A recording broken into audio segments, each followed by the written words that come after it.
Hi, my name is Tracy Owen, and I'm going to be doing a demonstration of the recorder, as well as talking a little bit about the history and what the recorder is all about. So let's start off with a recorder. So this is a soprano recorder, and you've probably seen it. It's very common, especially with kids in the United States. So your fourth grader, your third grader might have one. And a recorder is sometimes, a lot of my kids go, well, it's a flute. Well, yes and no.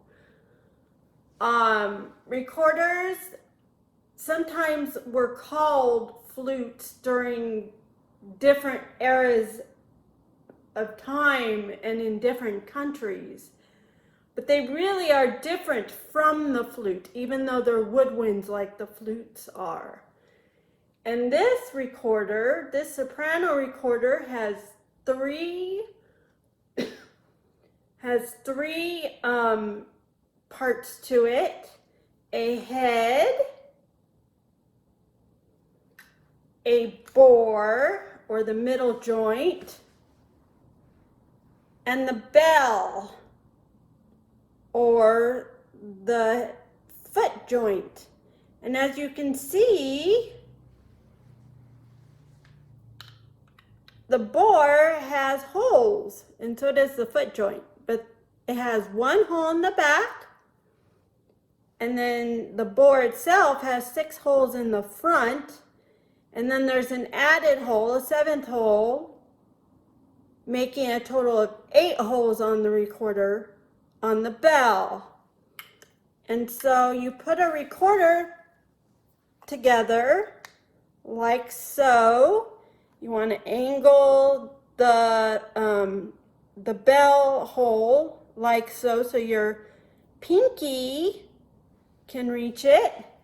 And then you want to make sure this is relatively straight. This is straight in here, or else you'll be playing it like that, which is not proper and not easy to play that way. So it's a lot easier to play if you're just holding it like this. So the left hand is on the top, the right hand is on the bottom. The thumb, the left thumb, covers the bottom hole. And that's how you play a recorder. So there are different types of recorders. Soprano recorder is not the only one, and a lot of people don't know that. There's what you call the soprano, which, if you notice, unlike the soprano, is only made in 2 parts, and it's also very much smaller than the soprano, which is also why it's only made in 2 parts. So here's the soprano compared with the soprano. You can see it's quite a bit smaller. Here, I'll angle it. Then you have the alto. Woohoo! My favorite type of recorder. It, again, has the 3 joints. All of them do like that. I'll take this out so you can see. Hole in the back. The bore, kind of big, has holes, if you can see it. Yeah, you can see them here. And then the bell, which is this little guy.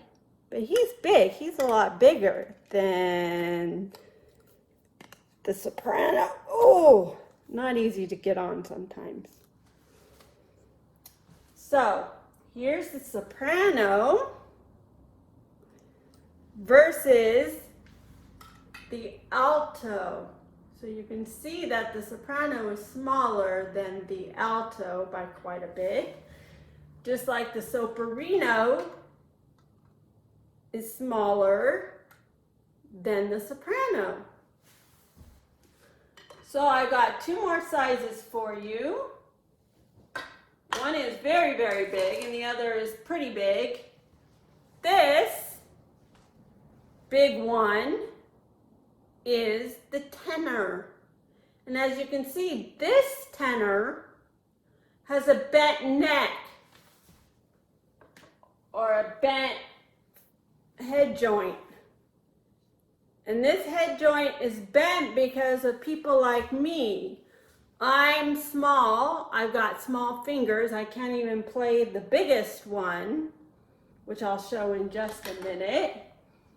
But I can play the tenor because it has a bent neck, which makes it shorter for me to be able, and easier for me to be able to reach all of the keys. It also has what you call on it keys. These are keys.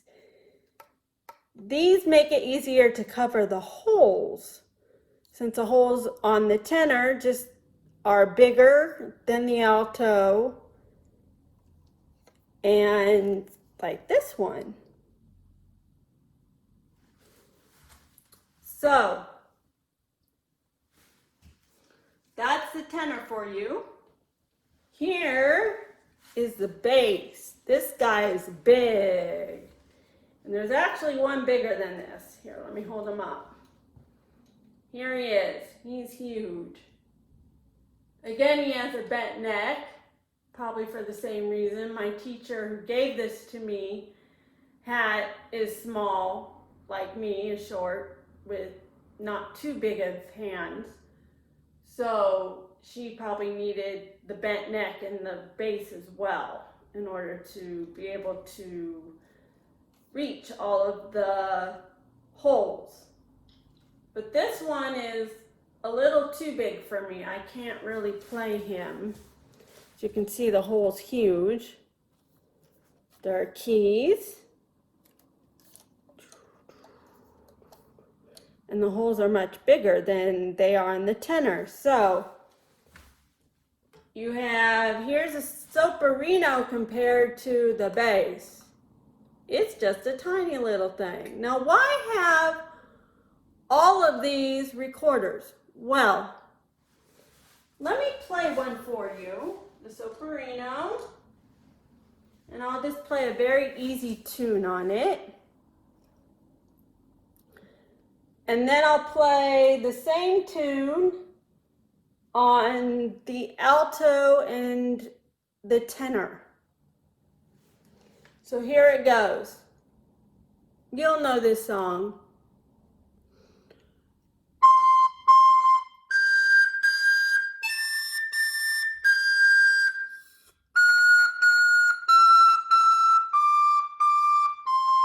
Know it yet?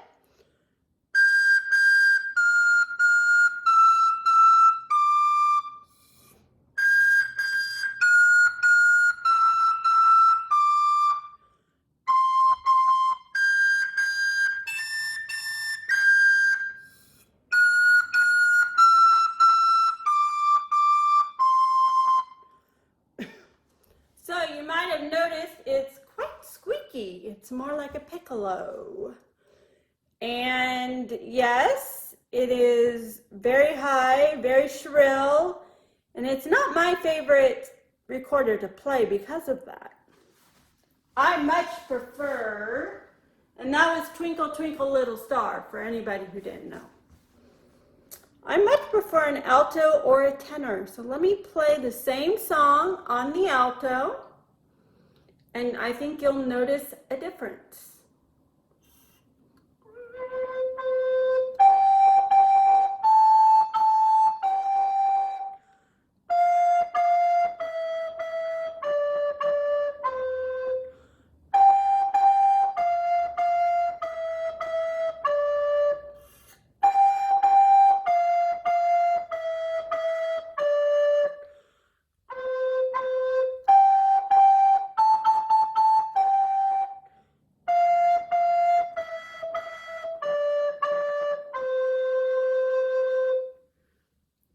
So, between the soprano and the alto, what kind of sound did it produce that a different sound? Well, one is lower, as you probably noticed in pitch or in your ear when you hear it, the tone or the music is lower. It's not so screechy. This, of course, as I said before, is screechy.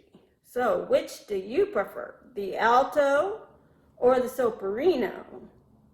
Me, it's the alto. Well, not only are there different recorders out there, but there are different materials you can make recorders out of. This is an expensive recorder. This is made out of European boxwood, and it is a soprano recorder.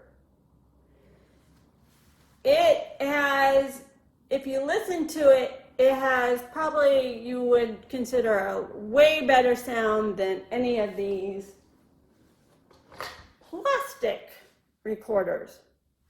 I'll play a little bit on it.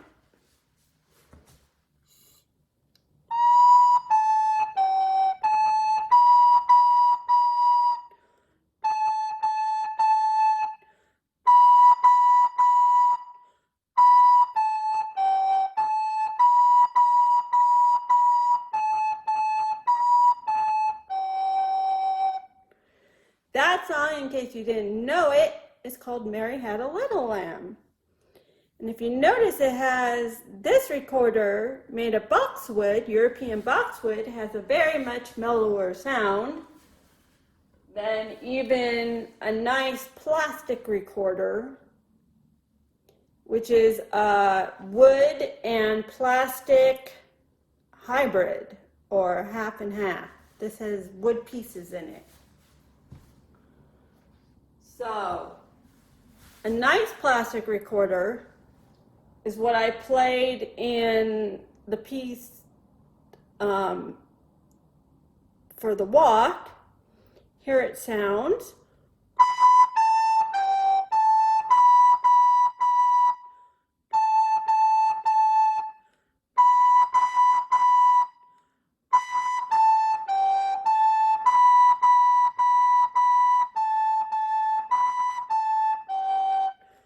Had a little lamb again. But as you notice, probably this recorder sounds a little bit better than this recorder, and it should, because this recorder only costs about $50. This recorder, my English boxwood, is about $500, so you could hear the difference probably. So that being said, I'm going to pick up my tenor recorder. Not going to play it quite yet, but I'm going to pick it up. So where did the name recorder come from? Well, it came from the Latin root cor, they think. They're not totally sure, historians aren't, but from what they know, it probably came from the Latin, which is the middle of recorder, C-O-R. C-O-R in Latin means to remember, a remembrance, or to recollect. So, almost like you're humming something to yourself and you're recollecting or remembering a tune that you heard before. So, which just kind of makes sense if you consider the instrument. It also came from what they think an Italian word named ricordo, which is basically a sign of friendship or a memento. And the first reference to our lovely instrument was in 1388, they think, from a payment of Earl of Derby, Henry Earl of Derby, who became later Henry King IV of England. and he made a payment for fistula a nomine recordo, which means basically a pipe called the memento. And memento is like remembrance, right? So, but the first physical one that they've ever discovered came from the beginning of the 1400s. It was found in a castle in the town of Dorset, and it's actually it has 9 holes. Doesn't have 8 holes like this one does. Has 9 holes, and that 9th hole. This one's, my tenor's a little hard to see, but this one isn't. Goes over here. Now, there's nothing here right now in this recorder, but back then there was a 9th hole. Neuf meaning 9, and that was part of its name. Now, this is interesting because in that sense, if you're gonna turn this so it's on the other side, then it's with your right hand that is on the top part, and your left hand, which is on the bottom part. So for right-handers and left-handers, left-handed people. But those flutes or those recorders disappeared. So now all you have is a standard recorder, which is, of course, as I said before, left hand on top, right hand on bottom, pinky goes over the double hole right here. So this recorder that was found in the castle of the town of Dorset was made of elm wood. It was about 11 3/4 inches long, which is about a piece of paper that you can write on, college ruled piece of paper you can write on. Had metal and ivory rings, they think, and now it's in the museum, a famous museum in Europe. So it's the first full one. There have been others, but not intact ones. Now, the recorder was quite a popular instrument as it got going, until about the beginning of the development of the orchestra. So what happened there? Well, recorders really don't have that much power in terms of sound. At least not these do. They can't project, you might say.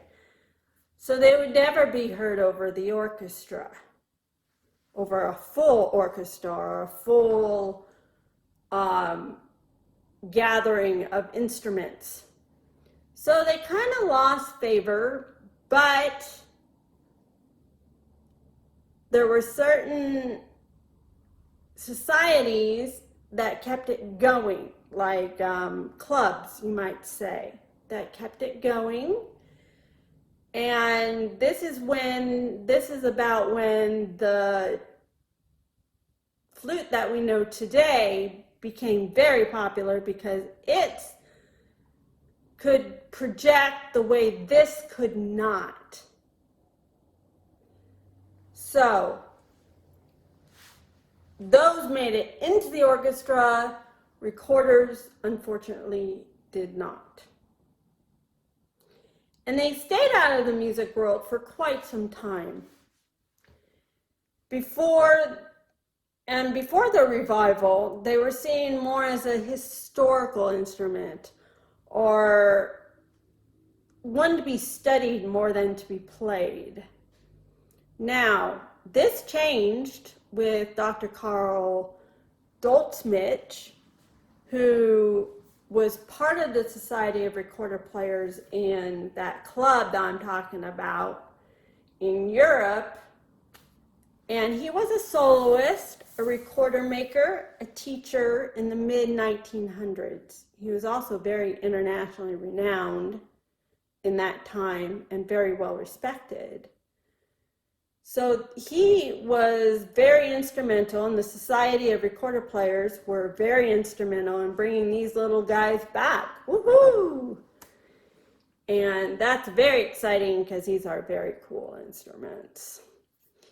Well, they did eventually spread to the United States, of course, mostly through Germany to the United States during the Second World War, because, of course, Hitler, the Second World War, Germans were trying to get out of Germany that didn't believe in the Nazis. So they came to the United States looking for a new life, and they brought these little guys with them. And thank goodness. But in the United States, even today, recorders are still considered a child's instrument, and they really aren't. They're very, very, they're powerful little guys, or big guys like my tenor and alto. And they're very beautiful, have a very beautiful kind of bird-like sound, you might say. But they're revered, not here, but in Europe still. They kept going, and they now have international competitions in Europe, and that are, very well respected, again, known all over Europe, some of which are known all over the world and televised. But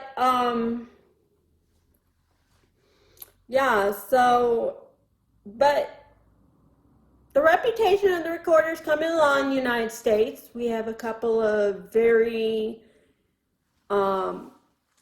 not very good, excellent, internationally renowned recorder players, including Dan Lauren and Timberlake, and a couple of others that are very, that are just amazing at the recorder.